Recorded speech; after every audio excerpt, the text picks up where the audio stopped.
Good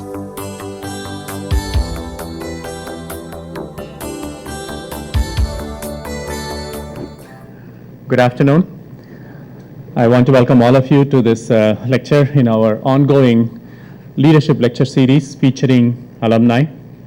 As you know, we had a lecture last Thursday and this one is today, but hopefully the frequency will not be so much in future. I think it was not by design, it just happened that way. We do expect to have at least 3 talks a month featuring alumni in various fields.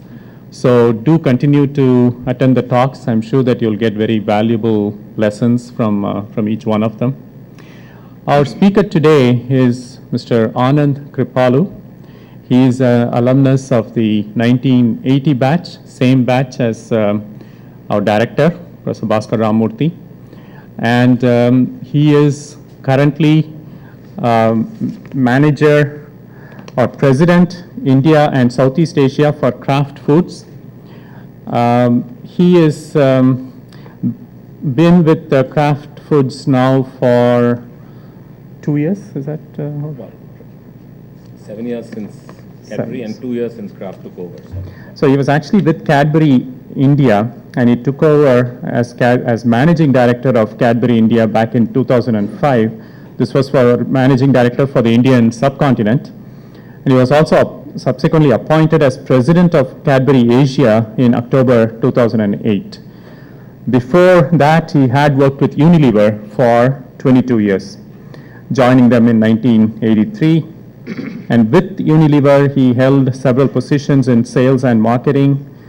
His key assignments included setting up of the Dental Innovation Center at Mumbai. He was head of market research, head of marketing for the laundry category for both India and Central Asia, Middle East region, as well as general manager, sales and customer development for Hindustan Unilever's detergents business. He has also been MD for Unilever's East Africa operations. As I mentioned, he has a bachelor's in electronics from IIT Madras in 1980, as well as an MBA from IIM Kolkata. He has also completed the advanced management program from Wharton in 2004. Some of his other accomplishments include being ranked as one of India's top 10 marketers by Financial Express, and he has been included in India's top 50 non-owner leaders by 4Ps Business and Marketing in 2007. He chaired the CII National FMCG Committee in 2009-10. He is on the managing committee of the Bombay Chamber of Commerce and Industry, and he is also currently on the National Executive Committee of FICCI.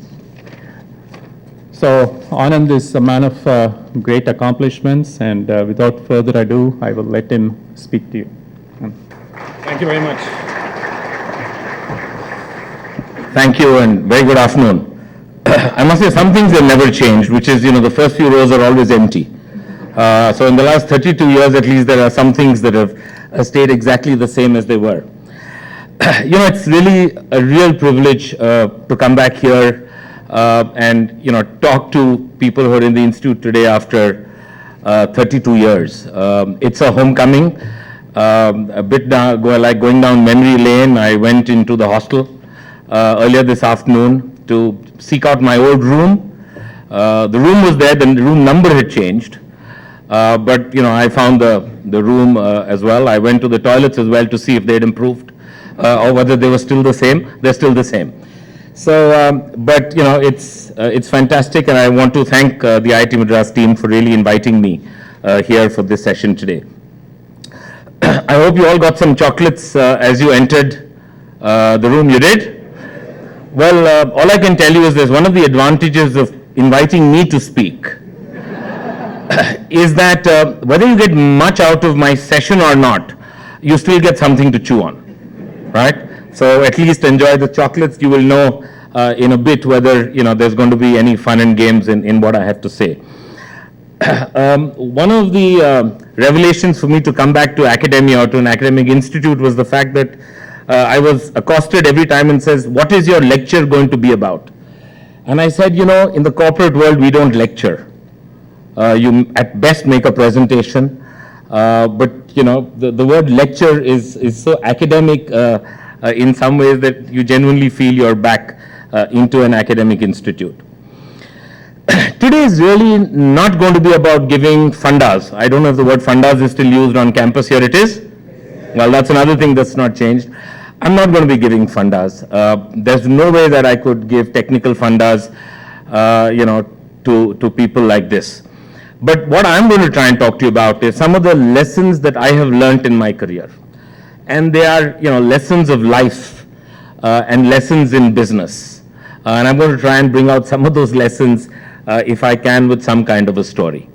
So, that's what it's going to be about. Hopefully, it will be stuff that will be useful to you as many of you graduate from here and go out into the big world. So let me start by really introducing myself and just adding a little more flesh onto what Professor Nagarajan said. I grew up in a middle-class family, and one of the greatest things about the middle-class mentality of India is that, your parents always wanted you to be better off than they were. And it's a very middle-class thing. And I was driven that same way by my parents. I finished my schooling from Lucknow. I used to cycle 13 kilometers a day up and down in the Lucknow summer heat. And, in the heat of that ride, I used to dream about what would I be one day, what could I be one day. And one of the things I keep telling a lot of people is that I personally feel I have achieved far more than I ever dreamt in my life. And therefore, there's one thing that's very clear. I will never ever be disappointed in life from here on. I'm contented.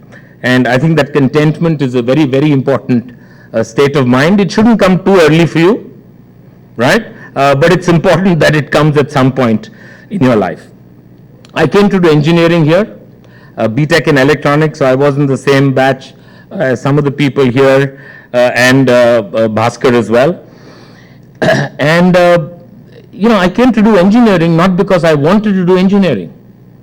I really didn't know what I wanted to do. I had two uncles who were engineers, so my parents said, engineering's got to be a good thing. So go do engineering. And there were only two choices, right? At that time, what were the two choices? You become an engineer or a doctor. So my younger brother became a doctor, I became an engineer, right? And that was the story of life. So I came here, and I really did have the most amazing 5 years of my life. I really came here as a boy, and I left as an adult. My first year was in Alak. Anyone who stayed in Alak here? Very few, huh? My God. Who's in that hostel now? Retirees? And then I spent 4 years in Jamuna. Anyone in Jamuna? Okay, hi guys. So, I really loved the 5 years here, the campus life. And made some wonderful friends, many of whom I'm still in very, very close touch today, 32 years down the line. I think, importantly, this place teaches you how to think. And while I did not pursue a technical career, I think, our ability to think, the ability to analyze, to put a structure to things, to work hard. Do you still have periodical cycles and all? The concept still exists? 3 periods, you take the best 2 quizzes, all right. But I still remember we did very little work during the term, but before those periods, we never slept the night before. So it taught you really how to work hard and play hard, and strike that balance. I was one of the few in our batch, and I was trying over lunch today to determine how many of us stayed in India and never ventured into the US for higher studies. And I don't know how many were there, but in electronics, probably there were 4 or 5. Senthil, do you remember? 3 or 4. I was one of those people who decided not to go to the US, right, and to stay in India. And I must tell you, it is a decision I have never ever regretted my entire life, right. I felt actually very good about the decision that I decided to stay and work here. One of the things I must tell you is don't underestimate the power and the pedigree of IIT and IIT Madras. It stands by your entire life. Wherever you go, doors open, right? It makes really the winning difference so often. When you're looking for a job, you're applying somewhere, you're going anywhere, this is a pedigree that you will carry through your entire life. You will always be an IITian, and I think you can always be very, very proud of those shoulder titles that you will carry through. I then worked for a year straight after IIT and then went to IIM, as was said. Again, a great experience being in IIM for 2 years. I discovered a lot of fascinating things there. I also discovered my wife. So, we got married and settled down. I started my career with Ponds in Chennai. My first 2 years of work life were here. Ponds got acquired by Unilever in 1986. So I was part of that acquisition. And then I joined Cadbury in 2005. And that got acquired in 2010 by Kraft Foods. So I again was part of that acquisition. But basically, I have spent my time in sales and marketing, 13 years in sales, including frontline sales and head of sales, 8 years in pure marketing and 8 years in general management as head of companies. Most of my time has been in India. I've spent a year and a half in East Africa, in Nairobi, one of the most fascinating parts of the world. 3 hours from my home, I could be with the lions, right, in the game parks of Kenya. And I'll talk a little bit more about my experiences there. So currently, I'm the managing director of Cadbury India, which is the legal entity, which is the company that makes chocolates and now Oreo biscuits.